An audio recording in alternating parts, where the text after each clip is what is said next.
ভাবুন এমন এক রাজ্যের কথা যেখানে সোনারূপার অভাব ছিল না। বিশাল প্রাসাদ, উঁচু প্রাচীর, সৈন্যে ভরা দুর্গ, সবকিছুই ছিল ঐশ্বর্যের প্রতীক। দূর দূরান্তের মানুষ সেই রাজ্যের নাম শুনলেই বলত, এটাই পৃথিবীর সবচেয়ে সমৃদ্ধ রাজ্য। কিন্তু সেই রাজ্যের সবচেয়ে বড় দুর্বলতা ছিল রাজপ্রাসাদের ভেতরেই। রাজা ছিলেন ন্যায়পরায়ণ। তিনি জানতেন একটি রাজ্য শুধু শক্তিশালী সেনাবাহিনী দিয়ে নয়, জ্ঞান আর ধৈর্য দিয়েও টিকে থাকে। কিন্তু তার একমাত্র ছেলে, যুবরাজ অরিন্দম, ছিল সম্পূর্ণ উল্টো স্বভাবের। ছোটবেলা থেকেই সে শুনে এসেছে, তুমি ভবিষ্যতের রাজা, তোমার মতো শক্তিশালী কেউ নেই, একদিন সবাই তোমার সামনে মাথা নত করবে। এই প্রশংসাগুলো ধীরে ধীরে তার চরিত্রে বিষের মতো ছড়িয়ে পড়ল। যুবরাজ মনে করতে শুরু করল, শক্তিই সত্য, ক্ষমতাই ন্যায়, যে দুর্বল তার কোনো মূল্য নেই। প্রতিদিন সকালে সে সৈন্যদের নিয়ে অনুশীলন করত, তলোয়ার চালাত, ঘোড়া দৌড়াত, আর যুদ্ধে জেতার কৌশল শিখত। কিন্তু একটি জিনিস সে কখনো শেখেনি, মানুষকে সম্মান করা। একদিন রাজসভায় এক বৃদ্ধ কৃষক এলেন। তিনি মাথা নত করে বললেন, মহারাজ, এবছর বৃষ্টি খুব কম হয়েছে। গ্রামের কুজোগুলো শুকিয়ে যাচ্ছে। যদি নতুন জলাধার তৈরি না হয় তবে মানুষ বিপদে পড়বে।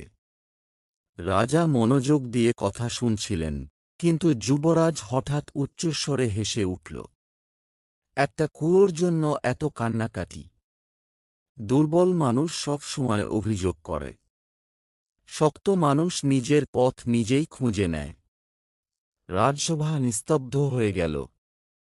বৃদ্ধ কৃষকের চোখে জল চলে এলো। তিনি আরেকটি কথাও বললেন না, চুপচাপ চলে গেলেন। রাজা ছেলের দিকে তাকিয়ে বললেন, অরিন্দম, মনে রেখো, যে মানুষের কষ্ট বোঝে না সে কখনো প্রকৃত রাজা হতে পারে না।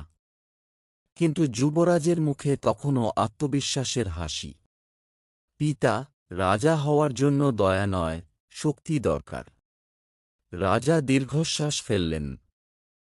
তিনি বুঝলেন, কথায় আর হবে না, জীবনকেই এবার শিক্ষক হতে হবে। সেই রাতেই তিনি রাজ্যের প্রবীণ উপদেষ্টা আচার্য সোমেশ্বরকে ডেকে পাঠালেন। আচার্য বহু বছর ধরে রাজনীতি, নীতি আর মানুষের মন নিয়ে গবেষণা করেছেন। তাঁর শান্ত স্বভাবের জন্য সবাই তাঁকে সম্মান করত। রাজা বললেন, আমার ছেলে অস্ত্র চালাতে শিখেছে, কিন্তু নিজেকে জয় করতে শেখেনি। তাকে এমন একটি শিক্ষা দিন যা কোনো বইয়ে লেখা নেই।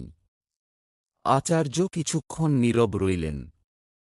তারপর মৃদু হেসে বললেন, মহারাজ, কখনো কখনো সবচেয়ে বড় শিক্ষা একজন শিক্ষক দেয় না, দেয় একটি সাধারণ কুয়ো। রাজা বিস্মিত হলেন। একটি কুজো? আচার্য মাথা নাড়লেন। হ্যাঁ, আগামী ভোরে যুবরাজকে আমার সঙ্গে পাঠিয়ে দিন। পরদিন সূর্য ওঠার আগেই যুবরাজ অনিচ্ছা সত্ত্বেও ঘোড়ায় চড়ে আচার্যের সঙ্গে রাজপ্রাসাদ ছেড়ে বেরিয়ে পড়ল।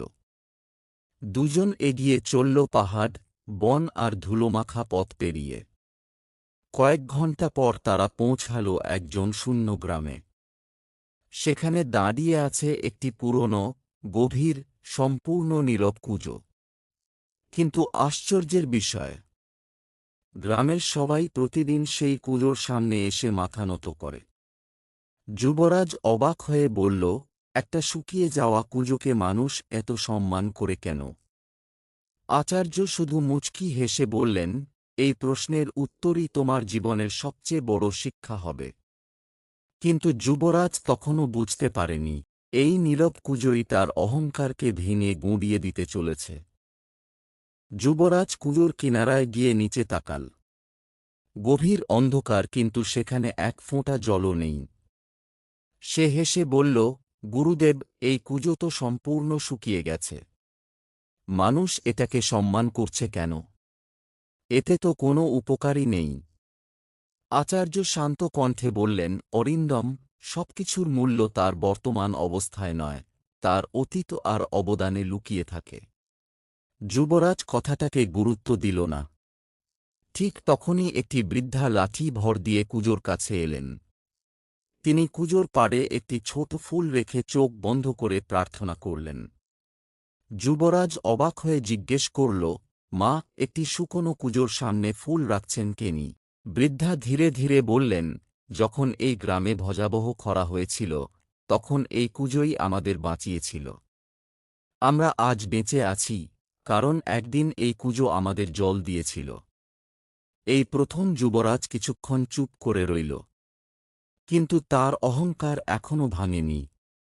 সে বলল, যেটা এখন কোনো কাজে আসে না, তাকে এত সম্মান করার মানে কি?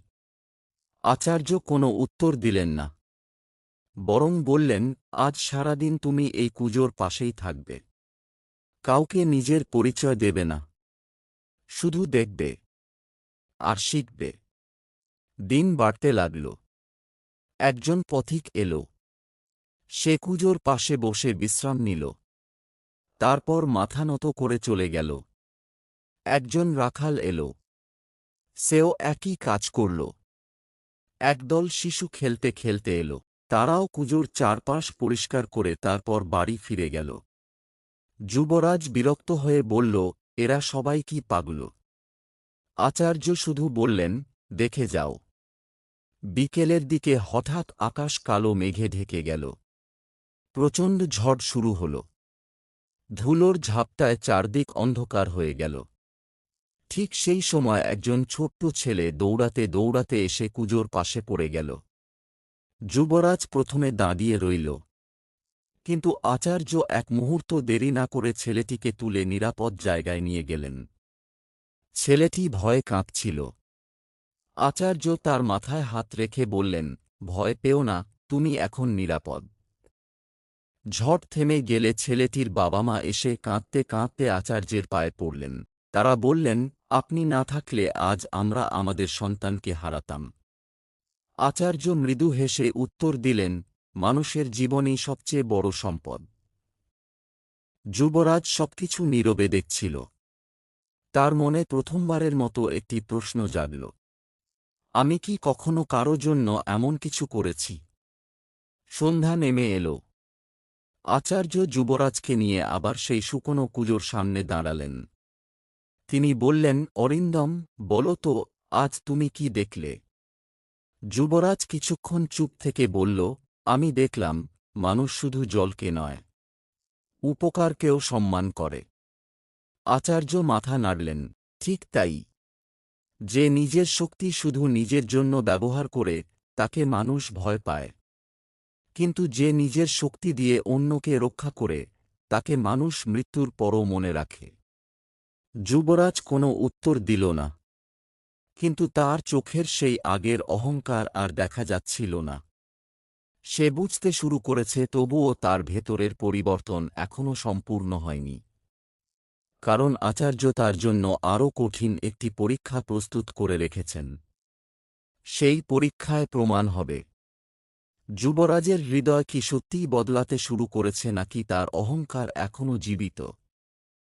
পরের দিন ভোরে আচার্য যুবরাজকে নিয়ে গ্রামের বাইরে একটি সরু পাহাড়ি পথে হাঁটতে লাগলেন। হঠাৎ দূর থেকে কান্নার শব্দ ভেসে এল।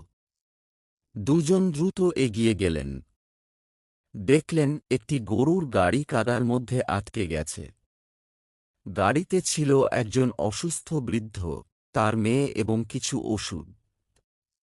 যদি সূর্য ডুবে যাওয়ার আগে তারা পাশের গ্রামে পৌঁছাতে না পারে, তবে বৃদ্ধের জীবন বাঁচানো কঠিন। মেয়েটি কাঁদতে কাঁদতে বলল, কেউ আমাদের সাহায্য করছে না। সবাই নিজের কাজে চলে গেছে। যুবরাজ চারদিকে তাকাল। তার মাথায় প্রথমে এল, আমি তো রাজপুত্র, এ কাজ আমার নয়।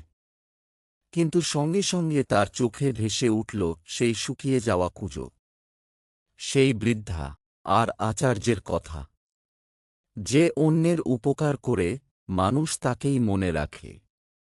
এক মুহূর্ত দেরি না করে যুবরাজ নিজের রাজকীয় পোশাকের কথা ভুলে কাদায় নেমে পড়ল। সে দুই হাতে গাড়ির চাকা ঠেলতে লাগল। কাদা তার পোশাক নষ্ট করল। হাত কেটে রক্ত বেরিয়ে এল। তবুও সে থামল না। আচার্য পাশে দাঁড়িয়ে সাহায্য করলেন। অবশেষে গরুর গাড়িটি কাদা থেকে বেরিয়ে এল। বৃদ্ধের মেয়ে আনন্দে কেঁদে ফেলল। সে জানত না, যিনি সাহায্য করেছেন তিনি ভবিষ্যতের রাজা। সে শুধু বলল, আপনি না থাকলে আজ আমার বাবাকে হারাতাম। ঈশ্বর আপনাকে সুখী করুন। এই কয়েকটি সাধারণ কথা যুবরাজের হৃদয়কে গভীরভাবে স্পর্শ করল। প্রাসাদে ফিরে রাজা দেখলেন, তার ছেলে কাদায় মাখামাখি। তিনি অবাক হয়ে জিজ্ঞেস করলেন, এ কি অবস্থা তোমার? যুবরাজ ধীরে ধীরে বাবার সামনে মাথা নত করলি। তারপর বলল, পিতা, এতদিন আমি ভেবেছিলাম রাজা হওয়া মানে সবাইকে আদেশ দেওয়া। আজ বুঝেছি, প্রকৃত রাজা সেই, যে মানুষের কষ্ট নিজের কষ্ট বলে মনে করে। রাজা ছেলের কথা শুনে নীরবে হাসলেন। আচার্য সোমেশ্বর এগিয়ে এসে বললেন, মহারাজ, আজ যুবরাজ তলোয়ার চালানো শেখেনি। আজ সে নিজের অহংকারকে পরাজিত করতে শিখেছে। কয়েক বছর পর রাজা বৃদ্ধ হলেন। অরিন্দম সিংহাসনে বসল। কিন্তু সেই দিন থেকে রাজ্যে একটি নতুন নিয়ম চালু হল। প্রতি বছর রাজা নিজে সেই গ্রামের শুকিয়ে যাওয়া কুজোর কাছে যেতেন। সেখানে দাঁড়িয়ে তিনি গ্রামের মানুষদের সঙ্গে কথা বলতেন। নতুন কুজো, জলাধার আর রাস্তা নির্মাণের ব্যবস্থা করতেন।